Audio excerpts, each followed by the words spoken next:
Narito na mga malalaking balitang Central Luzon ngayong araw. Pampanga High School, nagsimula na ng face-to-face classes. Shifting schedule ng mga klase, ipatutupad sa mga paaralan na mataas ang bilang ng mga mag-aaral. Governor Joed Garcia, umaapela na sa ibang lugar naman magtayo ng plantang nuklear. Bataan Nuclear Power Plant, wag na umanong buhayin pa. 9 million pesos na ipamahagi sa unang araw ng Educational Assistance Program ng DSWD sa Central Luzon. Mga tanggapan ng DSWD, dinumog na mga nais makatanggap ng ayuda. At National Siopaw Day, inilunsad ng Chowking. Buy one, take one na siopaw, dinagsa na mga siopaw lovers.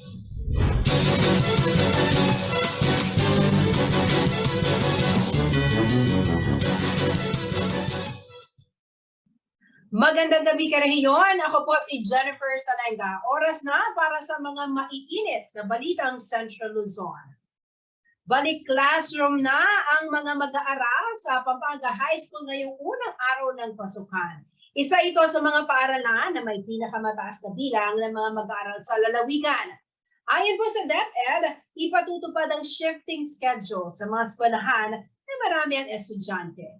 Pakinggan natin ang ulat ni J.M. De Jesus.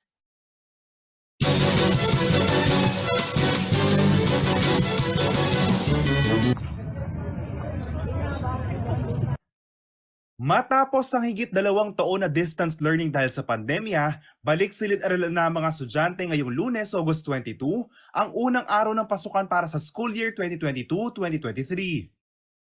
Sa syudad ng San Fernando, sinimula ng Pampanga High School ang unang araw ng face-to-face classes sa isang flag raising ceremony. Ang PHS ang isa sa mga paaralan sa lalawigan na may pinakamaraming estudyante na nasa mahigit 13,000. Makikita naman sa mga mukha ng mga estudyante at guro ang galak dahil muli silang nagkita-kita ng personal. Ang pamunuan ng PHS, madaling araw pa lamang, ay nakaabang na umuno sa mga magbabalik paaralan. Actually ako kanina mga alas 5 siguro yun nandito na ako. No? Ang saya-saya ko kasi mayroon ng mga estudyante nandun sa gate sa ganong kaaga. No? So naramdaman natin na excited talaga sila at masaya sila na nandito na sila face-to-face sa Pampanga High School.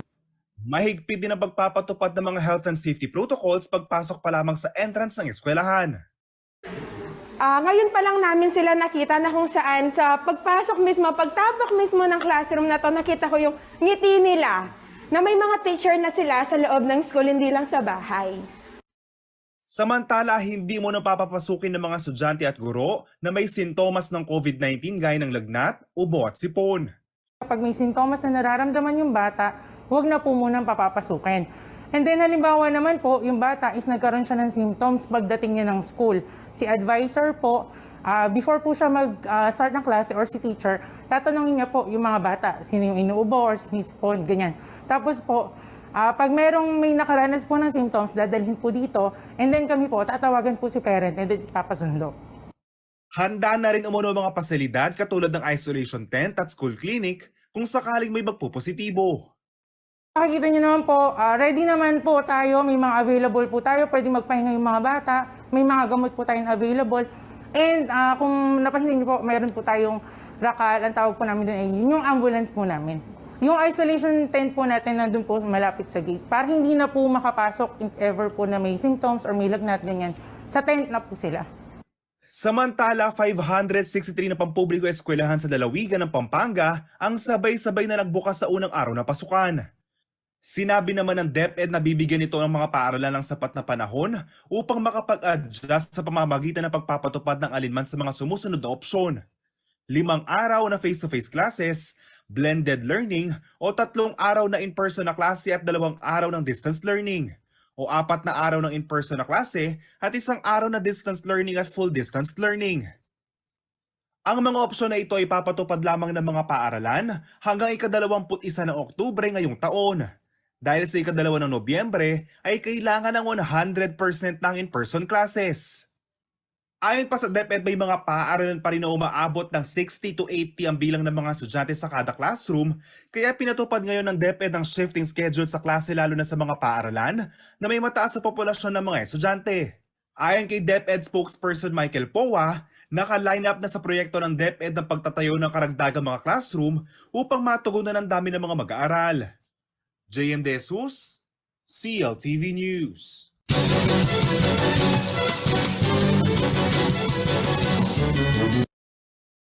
Binigyang diin ng Department of Education na ipatutupad sa mga paaralan ang no entry policy sa mga mag-aaral na may sintomas ng COVID-19 gaya ng lagnat, ubo at sipon. Hindi mo na sila papayagang makapag face-to-face class kahit pa magpresenta ng negative antigen o RT-PCR test. Narito ang detalye.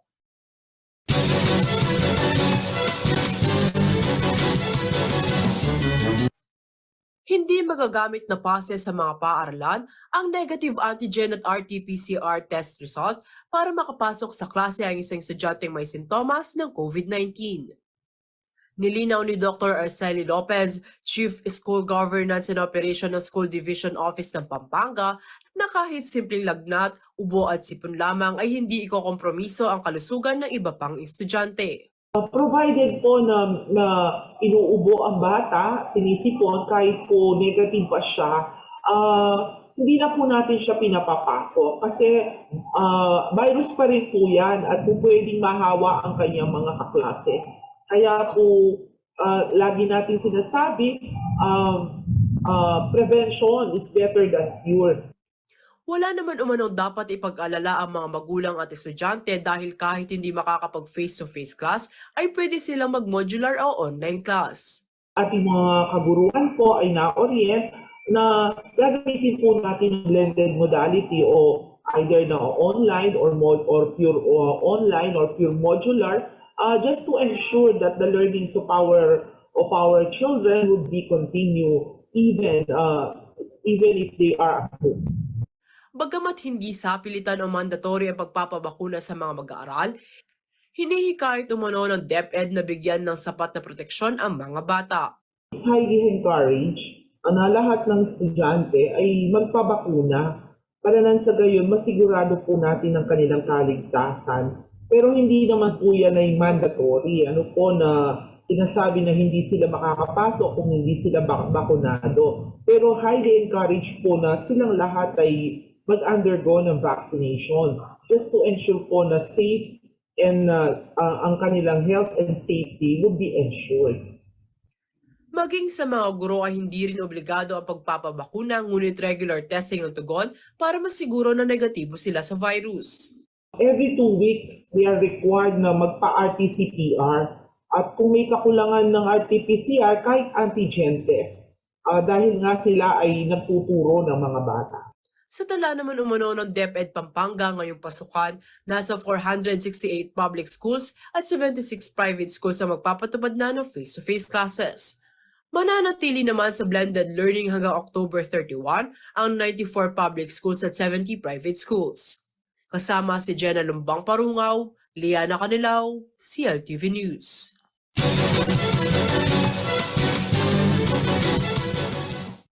Pinagtulungan ng City Public Order and Safety Coordinating Office o si POSCO kasama po ang Kapulisan at Land Transportation Office ang pagmamando sa trapiko sa syudad ng San Fernando. Bunso nito masasabi umano na normal ang lagay ng transportasyon sa syudad sa unang araw ng pasukan. Ito ay babalita ni Felix Barrios.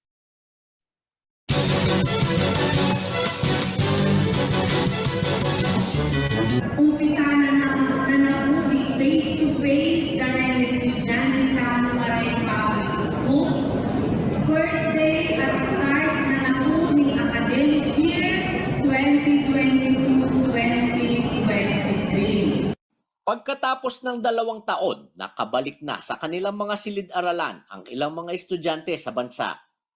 Makikita ang tuwa at excitement sa mukha ng mga bata na muli nang makikita ang kanilang mga guro at kaklase.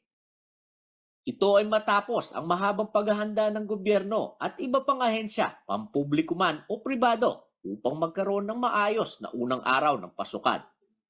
Sa siyudad ng San Fernando, Pampanga, hindi gaanong ramdam sa unang araw ng pasukan ang bahagyang pagsikip ng trapiko na dulot ng pagbabalik sa eskwelahan ng mga estudyante.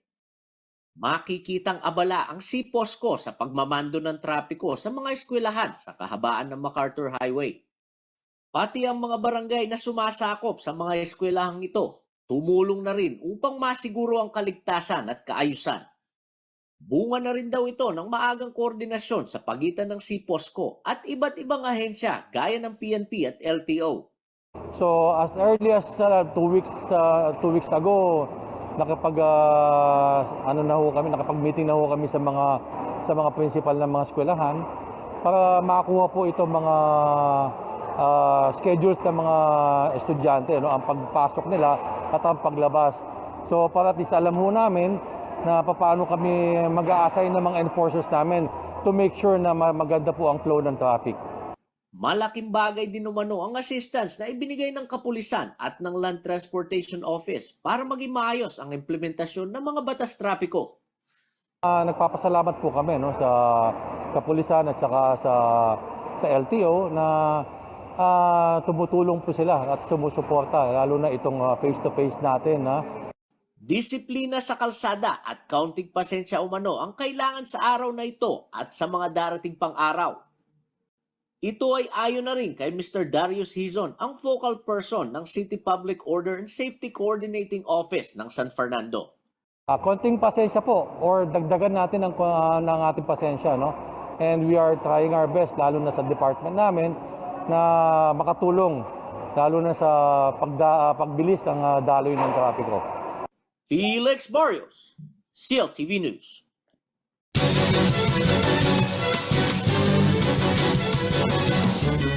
Sa pagbabalik ng CLTV News.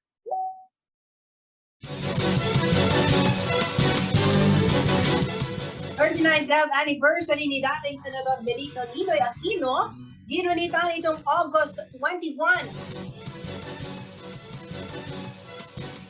Sa ibang lugar na lang magtayo ng nuclear power plant, ayon po kay Governor Joel Garcia.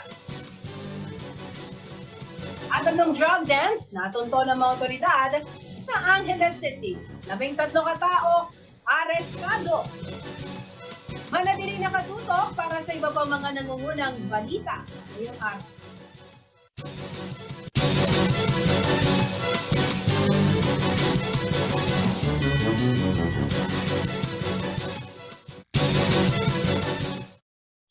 Nagbabalik ang CLTV News.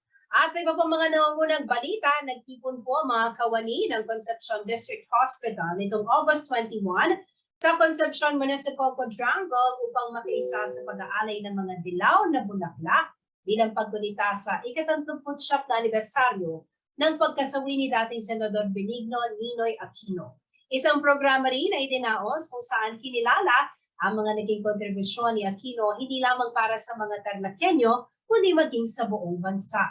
Ang yumaong senador ay ipinanganak sa Concepcion Tarlac at naging pinakabatang alkalde sa kanyang hometown. Naging vice-gobernador ng probinsya ng Tarlac at nahalal bilang gobernador matapos ang ilang taon at kinalauna naman po ay naging senador ng bansa. Siya ay binaril noong August 21, 1983 habang pababa ng eroplano pauwi ng bansa. Siya ay isa sa mga kilalang kritiko ni dating Pangulong Ferdinand Marcos Sr. at sa batas militar na pinairal nito. May mga taga-suporta rin ang nagtungo sa kanyang puntod sa Manila Memorial Park sa Parañaque City. Bumisita rin sa puntod ng anak ni Ninoy na si Volsy Aquino Cruz at Biel Aquino D. May mga nag-alay din ng bulaklak sa puntod ni Aquino. Sa Facebook post naman ni Tarlac Governor Susan Yap, inalala ang aniyay dedicated public servant na bona fide Tarlakenyo. Ayon po kay Yap, kilala ang yumaong senador na may malaking puso sa mga tao. Idineklara bilang Ninoy Aquino Day ang August 21 alinsunod sa Section 1 ng Proclamation No. 1236 Series of 2022 na isang special non-working holiday sa Pilipinas bilang paggunita kay Aquino.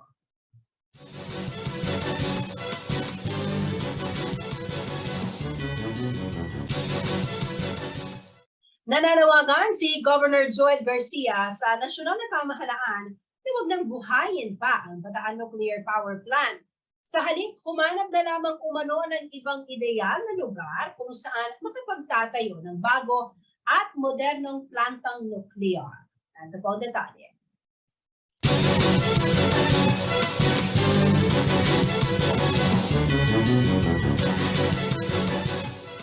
Nahihinuhan na umano ni Governor Joet Garcia na posibleng mapag-usapan muli ang pagbuhay o revival ng Bataan Nuclear Power Plant sa binuong Special Committee on Nuclear Powers sa Kongreso. Kaugnay ito sa panawagan sa SONA ni Pangulong Ferdinand Marcos Jr. na pag-aralan ang pagyakap ng bansa sa nuclear power. Sa pahayag ni Governor Garcia, paninindigan nila kasama ang iba pang kongresista na pigilan ito dahil hindi naligtas pang buhay ng isang 40 taong gulang na plantang nuklear. Tayo naman po, kasama siyempre ang ating mga kinatawan, Congresswoman Geraldine, Congressman Abet, Congresswoman Gila, pati po si Congressman Jet ng Pusong Pinoy Party List. Malinaw naman kung ano po yung ating nais or ating input tungkol po sa nuclear power. Bakit natin pagpipilitan na gamitin pa rin ng isang teknolohiya, nuclear technology at that, na 40 years old? No, why not move forward? Why not apply to the Philippines kung talaga pong papasok tayo sa nuclear power? Why not apply the best, the newest, the safest technology?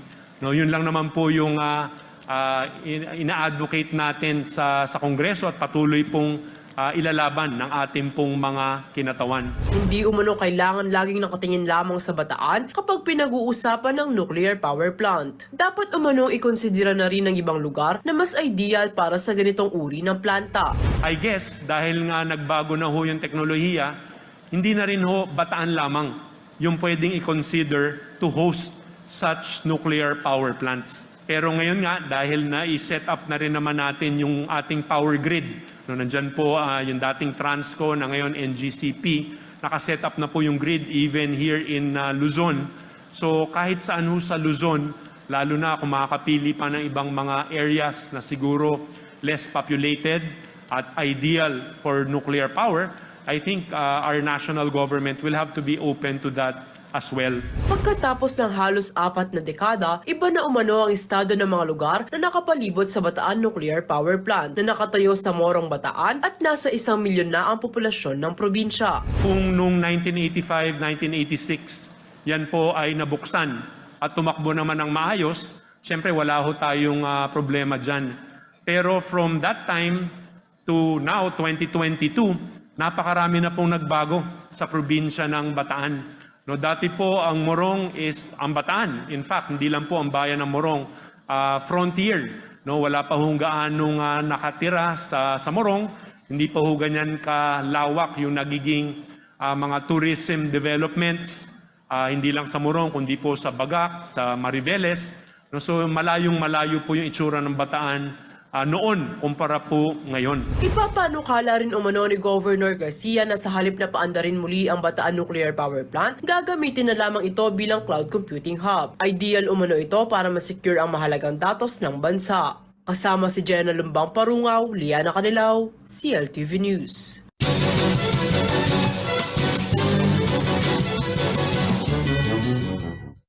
Tatlong drug din ang natunto ng mga otoridad sa syudad ng Angeles City. Kasabay nito, naaresto rin ang 13 hinihinalang mga tulak ng droga.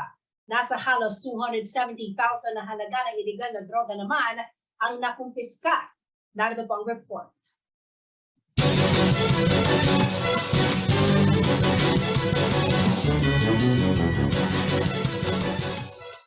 Nagkasa ng serye ng drug operations ang Philippine Drug Enforcement Agency o PDEA Region 3 nitong Biyernes ng hapon, August 19 sa Angeles City. Dito natunto ng 3 makeshift drug den at pagkaaresto ng 13 hinihinalang tulak ng droga. Sa inisyal na operasyon, 7 transparent sachets na naglalaman ng 12 gramo ng hinihinalang shabu ang nakumpiska mula sa 5 naarestong individual.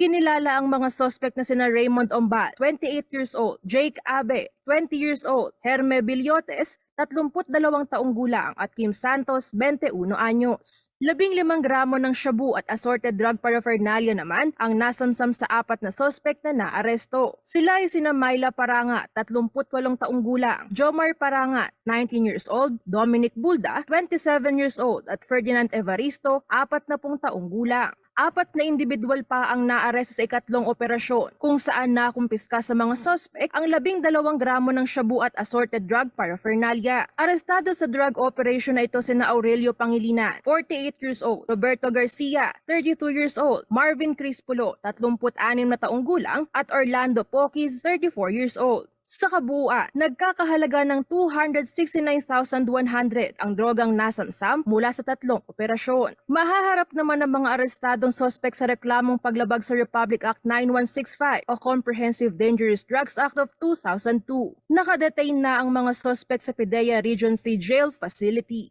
Angelica Cara, CLTV News.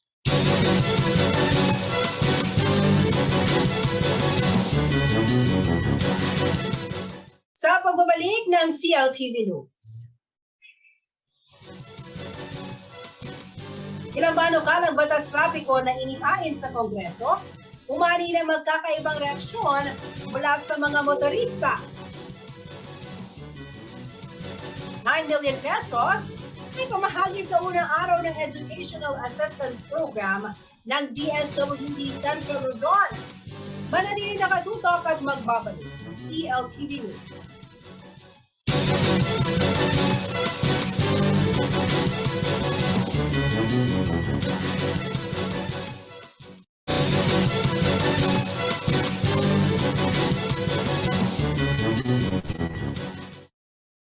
Nagbabalik ang CLTV News. Magkasunod na naisumite sa House of Representatives ang dalawang panukalang batas trapiko. Ito po ay ang Anti-Lane Splitting Bill at Fair Traffic Apprehension Bill. Umani naman ang mga ito ng magkakaibang reaksyon mula sa mga motorista. May balita si Felix Barrios.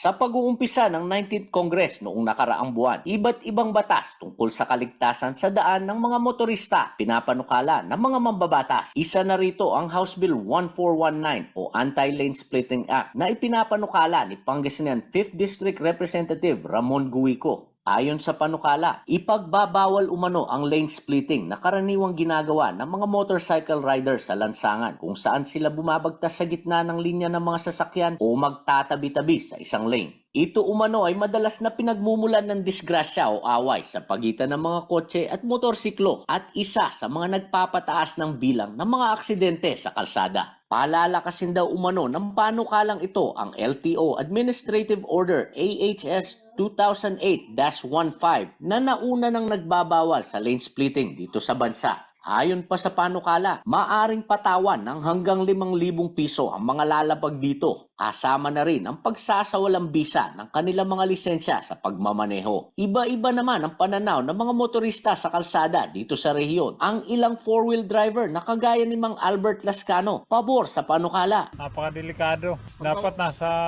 sila overtake sa kaliwa. Iwasan yung aksidente. Ang mga motorcycle riders naman na gaya ni John Lemualet MK, iba ang pananaw. Sayang po yung oras namin, tsaka nagdi-deliver po kami, kailangan po may atid namin agad-agad.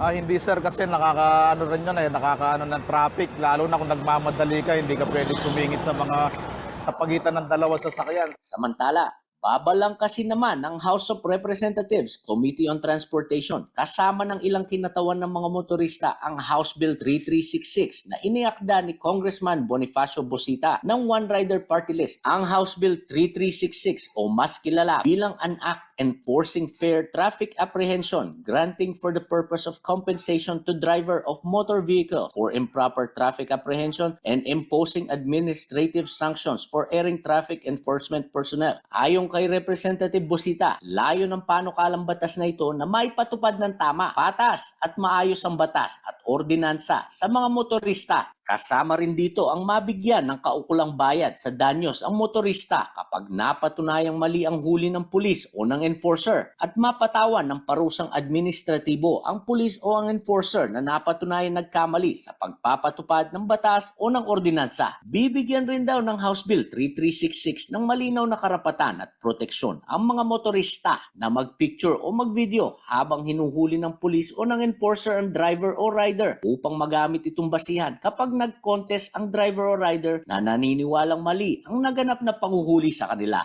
Maari rin umanong magsama ng hindi tataas sa 5 katao ang driver o rider sa Traffic Adjudication Board para mai-contest ang kanyang natanggap na violation kung saan ay maaring mag-picture o mag-live video ang sino mang kasama ng driver o rider habang isinasagawa ang hearing. O obligahin rin mag-issue ang Adjudication Board ng Certificate of Appearance bawat pagdulog na magiging basihan para sa kwenta ng danyos kapag napatunayang mali ang naging panguhuli sa driver o rider. Magiging responsibilidad din raw ng Adjudication Board o Office na magsumite ng report sa kinauukulang opisina o ahensya kung saan nakatalaga ang enforcer o deputized enforcer kapag napatunayang mali ang huli ng pulis o ng enforcer dito. Panukala rin ng batas na ito na panagutin ang mga kawani na hindi ginagampanan ang kanilang tungkulin kaugnay sa kontes o apila ng isang motorista. Ayon pa kay Busita, nakasaad rin sa panukalang batas na ito kung paano kukwentahin ang danyos para sa driver o rider. Kabilang na ang danyos kapag mali ang naging pag-impound ng sasakyan ng driver o rider. At ang pananaw ng motorista sa rehiyon pagdating sa panukalang ito. Dapat lang yun sir kasi mga ano yun nakaka-perwisyo sa atin lalo. Hindi naman po kasi tama yung uling na walang violation sir. Kasi kami yung kawawa, kami yung babayaran namin yung violation na hindi nila. Wala naman kami kaalam-alam na violation. Ayon pa kay Busita, layunin umano dito ang transparency at public awareness para matiyak na patas at maayos ang bawat pagdinig sa contest ng driver o rider. Felix Barrios, CLTV News.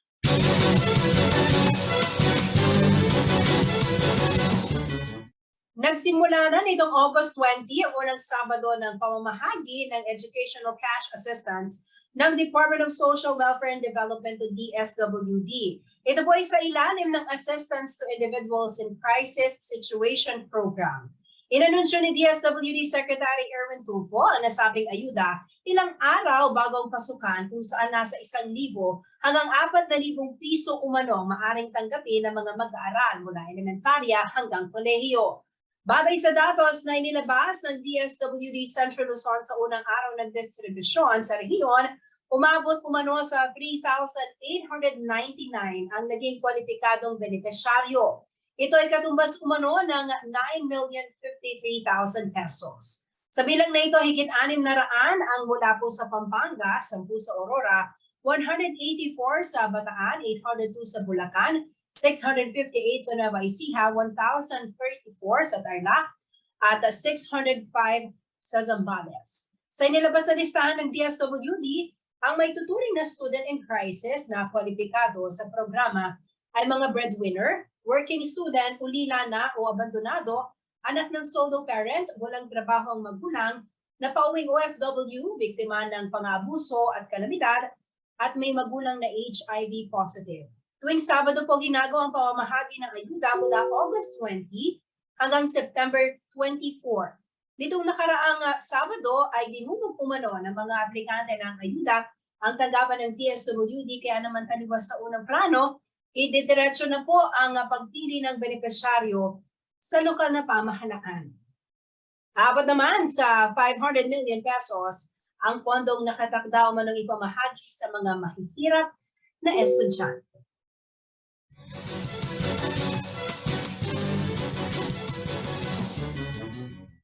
Kaugnay po ng balitang yan, makakasama natin sa CLTV News via Zoom ang Information Officer ng DSWD Region 3 na si Ginoong Rainer Grospe. So Rainer, magandang gabi sa iyo. Welcome sa CLTV News.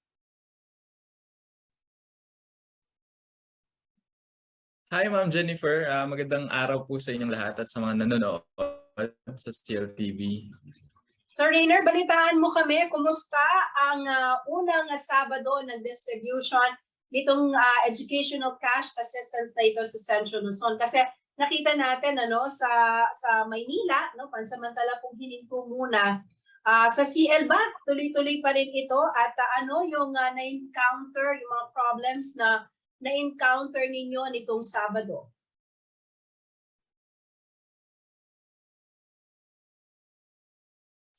Yes, Jennifer, no, hindi ko masasabi perfect yung naging first day of distribution natin for the educational assistance, but it was successfully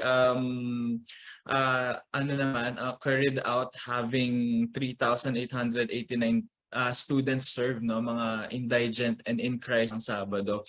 So iba-iba yung mga naging sitwasyon dito sa Central Luzon. So merong mga naging crowded din na mga cases, particular na yung sa Bulacan, kasi sa isang gymnasium natin siya ginawa na, so halos mapuno ito at nag-troubleshoot.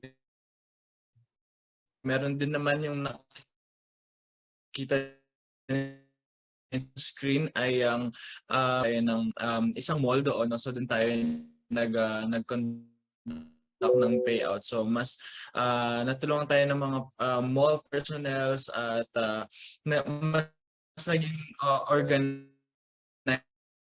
yung pagpe-payout doon. At ganun din sa mga ibang dito din sa in the morning nagkaroon ng nagkumpulan yung mga crowd, pero along the day, as the day went by, nagkaroon ng at nakapag-troubleshoot tayo kasi naging malinaw na, no, nakakalungkot, Miss Jen, na nung araw lang na yun, naging malinaw na pwede pala silang online application, kaya ganoon na maraming mga estudyante ang nagkumpulan sa mga opisina ng DSWD. Pero ito bang binabanggit na 3,900 plus sa Rainier, ito ba ay kabuuan na or inaasahan na madadagdagan pa ito kasi every Saturday gagawin ito hanggang September 24? Ito na ba yung pinal na bilang or madadagdagan pa ito? Yan yung nabigyan natin nung Sabado, pero madadagdagan pa yan kasi meron tayong indicative budget sa Region 3 na 135 million pesos. Nabanggit mo kanina, Miss Jen, na yung amount, no, na 135 million. At lilinawin lang natin, Miss Jen, na yung every Saturday na payout, baka kasi pumunta na naman sila sa Saturday. So yung submission ng mga applications po sa lahat ng aming emails, no, na nakapost sa aming official Facebook page, at pwede ring mag face-to-face na submission po ng inyong mga requirements sa aming mga opisina. Nangyayari yan Monday to Friday, no? All right. So as long as open yung office namin, pwede kayong mag-submit ng requirements. Pero yes, ini-schedule natin sila Saturday ang payout. So wag silang pumunta ng Saturday para mag-apply.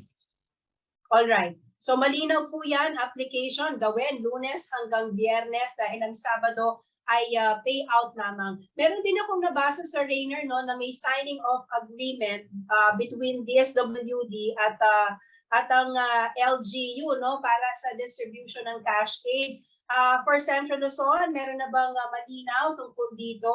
At ano ang magiging role ng LGU dito sa programa na ito?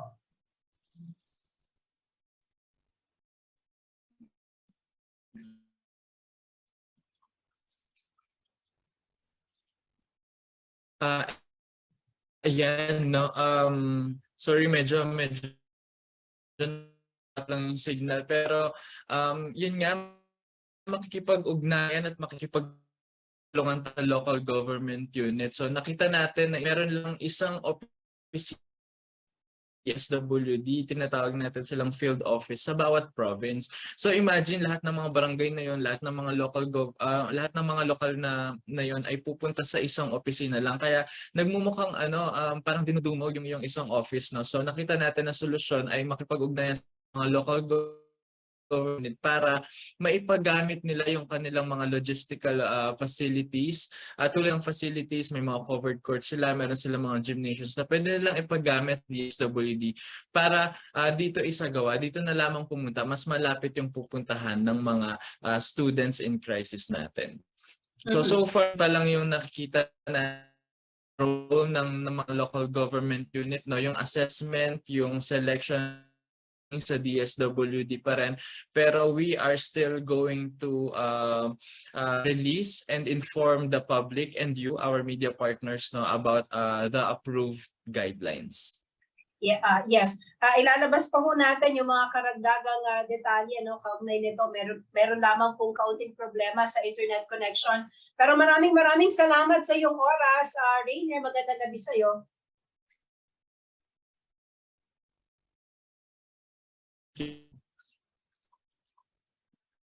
Mga kanahiyon, Rainer Gross, Information Officer po ng DSWD Central Luzon. Samantala sa pagbabalik ng CLTV News. Buy one, take one Chunky Asado Siopaw. Ibinida ng Chowking sa National Siopaw Day. At bayanihan sa Paranan, isinabuhay sa Mawakere Settlement High School. Manatili nakatutok at magbabalik. CLTV News.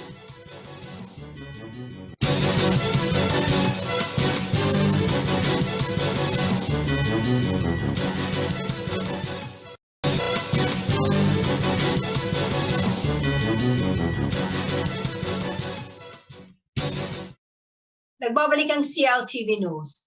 Ngayong August 22, hindi lamang po ang opening of classes ang dapat na pagtuunan ng pansin dahil ngayong araw din ang National Siopaw Day sa lahat ng Chowking Restaurant. Kung ikaw ay siopaw lover, dapat isa ka sa mga hindi pinanampas ang pagkakataon na makapag-avail ng buy one, take one promo ng Chunky Asado Siopaw ng Chowking. Silipin po natin ang mga pangyayari sa pagtutok ni JM De Jesus.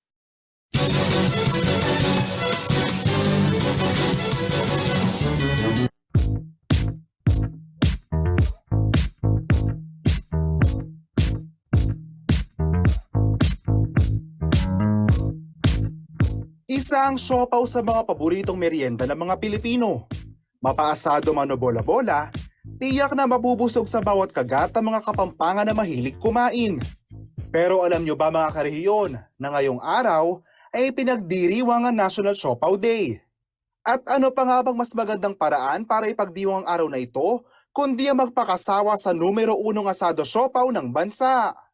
Nagkaroon ng Chowking ng buy one take one promo mula alas 2 hanggang alas 4 na ng hapon para sa pinakamabenta nitong Chunky Asado Siopaw. Kilala ang Hong Kong style na asado filling na nakapaloob sa malambot na bun. Ipinagmamalaki ng Chowking ang Chunky Asado Siopaw sa roasted flavor nito na nabubuo umuno mula sa metikulosong slow roasting process. Ang bawat siopaw ay nilagyan ng masaganang dami ng sarsa kaya't garantisadong masisiyahan ng bawat miyembro ng pamilya. Yes, we are celebrating today the National Siopaw Day, August 22, because we want to offer our customer the buy one, take one of the best-selling Chinese style Chunky Asado Siopaw. Okay, ang bagong Chunky Asado Siopaw is known for the Hong Kong style asado filling, which is slowly roasted siya, kaya naman mas meaty at mas saucier ang bagong siopaw ng Chowking. Hindi rin nagpapigil ang mga kabalen foodie at di nila alintana ang mahabang pila makabili lamang ng kanilang paboritong siopaw. Sarap po, sobra. Yung lasa niya po tsaka yung init niya po, the best. Opo, masarap po. Yung sauce niya po tsaka po yung meat nakahalo na. So ready na lang po kainin. Masarap po, sobrang labot niya. Kaya hindi na po kailangan ng kahit anong sauce dahil po masarap na sobra. Bili na po kayo, sobrang sarap niya po at sobrang labot niya. Ay, napakasarap na siopaw ng Chowking, number 1. Kaya nga bumili kami, ito, 2 supo to. Ito ang pagkakataon na buy one, take one. Kaya kayo, mamili na kayo habang buy one, take one. Napakasarap na siopaw.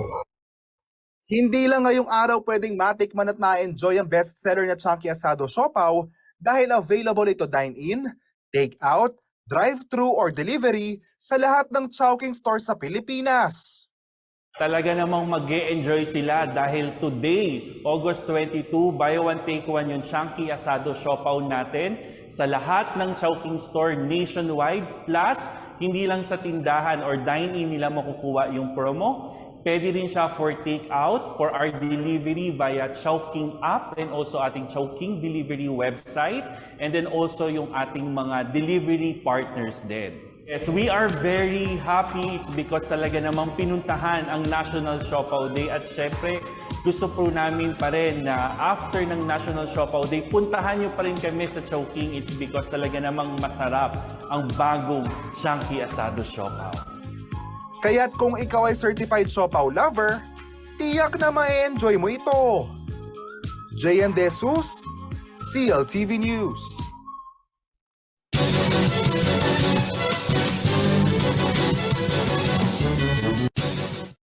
Naging katuwang ng mga magulang at guro sa Mawakere Resettlement High School ang Philippine Air Force sa naging paghahanda para sa pagpasok ng mga bata. Isa po ang high school sa mga magpapatupad na ng face-to-face classes. Narito ang report.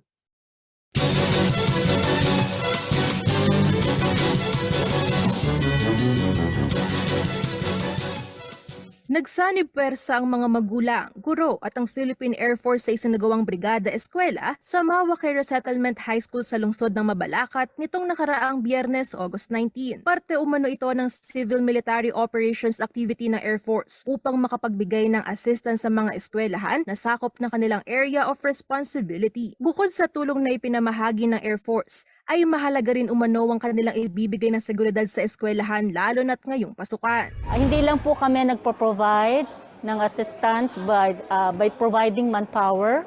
We also provide security assistance to render security measures to provide safety to the public also as well as to the community.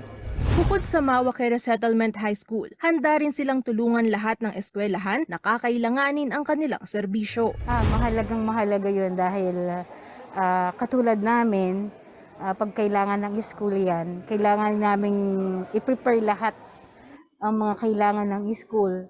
Especially kung halimbawa yung mga ganitong brigada eskwela, kailangan naming makapunta at mabigay ng buong-buo ang aming suporta sa eskwelahan kung sino man ang nangangailangan. Ayon naman sa pamunuan ng eskwelahan, ay prioridad pa rin nila ang kaligtasan ng mga bata dahil nasa gitna pa rin ng pandemya. Okay, ang unang prioridad namin, nag-range kami ng 1 to 10. Rank 1 priority namin should be the safety ng mga bata. Sa gate pa lang sa Monday, kinukuha na natin sila ng mga temperature at as you can see po, magbibigay kami ng mga teacher's kit natin at saka sa mga bata, magbibigay din kami, which is sa mga nakapack po natin, ang unang prioridad talaga, yung mga gagamitin nila para sa kanilang safety. Isang bagay pa na binigyan ng pansin ng mga guro ay ang mental health ng kanilang mga estudyante dahil malaki ang naging epekto ng pandemya sa kanila. One thing that we have here is we had our orientation and we talk about mental health issues. Doon pa lang, makikita mo na naghanda na kami dahil nga alam namin ang span ng pandemic. So nagkaroon na kami ng seminar para sa mga parent and students namin at ginanap namin yon in our orientation. Nagpasalamat naman ng eskwelahan sa mga stakeholders na walang humpay sa pagbibigay ng mga pangangailangan ng mga mag-aaral. Napakalaking tulong po, sir, no, at ambag nila. Dahil po sila po yung kaantabay namin sa pagbigay, hindi lamang sa mga resources na pwede magamit ng mga bata, ng teacher, ng school, and of course, pati yung partnership po na continuous na ibinibigay na po sa amin ay napakahalaga po para sa pagbibigay ng quality education for all learners po. Nananawagan naman ng mga magulang na sana isuportahan at siguraduhin na mula sa bahay pa lang ay maibigay na ang pangunahing pangangailangan ng kanilang mga anak katulad ng alcohol at face mask. Sana po sa bahay pa lang po, bago po nila papasokin yung mga bata, well prepared na po yung mga bata. Ibig sabihin po may dala na ng alcohol, face mask, ganun po. At sana po yung mga bata na-orient na po nila para pagpasok po nila dito, hindi po sila ganun kakabado bilang mga magulang. Hindi na makapaghintay ang mga estudyante ng Mawakere Resettlement High School dahil ito na ang pagkakataon upang ipakita nila ang kanilang angking talino at galing sa 4 na sulok ng silid-aralan. Yung advantage po na face-to-face na po kami ulit is makikita po namin yung mga totoo yung galing po namin sa mga educations po namin. Kasi po, sa online po, Di po natin maiwasan na may mga ibang estudyante na nag-cheat pag nag-exam. Dito po, hindi na po makakapag-cheat kasi po face-to-face na nga po nag-exam, nag-quiz, and makikita po natin yung mga skills po ng mga tao po. Angelica Cara, CLTV News.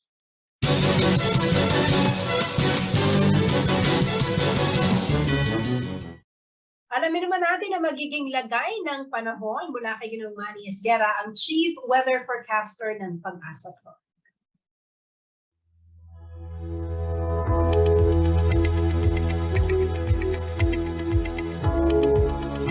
Narito po magiging ulat ng panahon sa susunod na 24 oras. Kanina pong alas 3 ng umaga ay namataan po ang sentro ng bagyong si Tropical Depression Florita. Po ay tinatayang nasa layong 330 kilometers dyan po sa may silangan ng Kasiguran Aurora at nagtataglay po ng lakas na hangin na umaabot ng 55 kilometers per hour malapit sa gitna at pagbugso na umaabot ng 70 kilometers per hour. Ito po ay kumikilos pakanluran, timog kanluran sa bilis na 20 kilometers per hour. Samantala po ang mga lugar po ng Cagayan, Isabela at Aurora, yan po yung maulan ng weather po dyan at saka may mga pagbugso ng mga hangin. Ito po ay dulot na ni Tropical Depression Florita. Samantala po ang Metro Manila at nalalabing bahagi pa ng Luzon, kasama na rin po ang Visayas. Magiging maula po ang papawirin na may mga kalat-kalat na mga pagulan, pagkidlat at pagkulog, dulot po ng trough or extension itong Tropical Depression Florita at ito pong pinalakas na hanging habagat. So pinag-iingat po natin mga kababayan dahil posible pa pong lumakas itong bagyong si Florita sa mga susunod na oras at bago po ito maglandfall na tinataya pong posibleng maglandfall bukas ng hapon sa may Bagaw.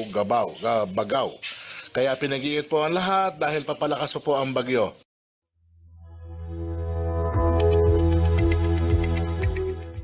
At yan ang mga balitang nakalat ng CLTV News. Kasama po ang bugbeso ng CLTV News and Current Affairs. Ako po si Jennifer Salenga. Maraming salamat po.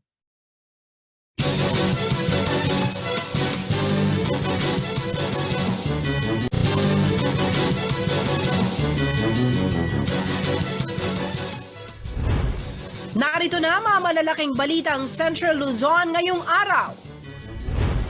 Pampanga High School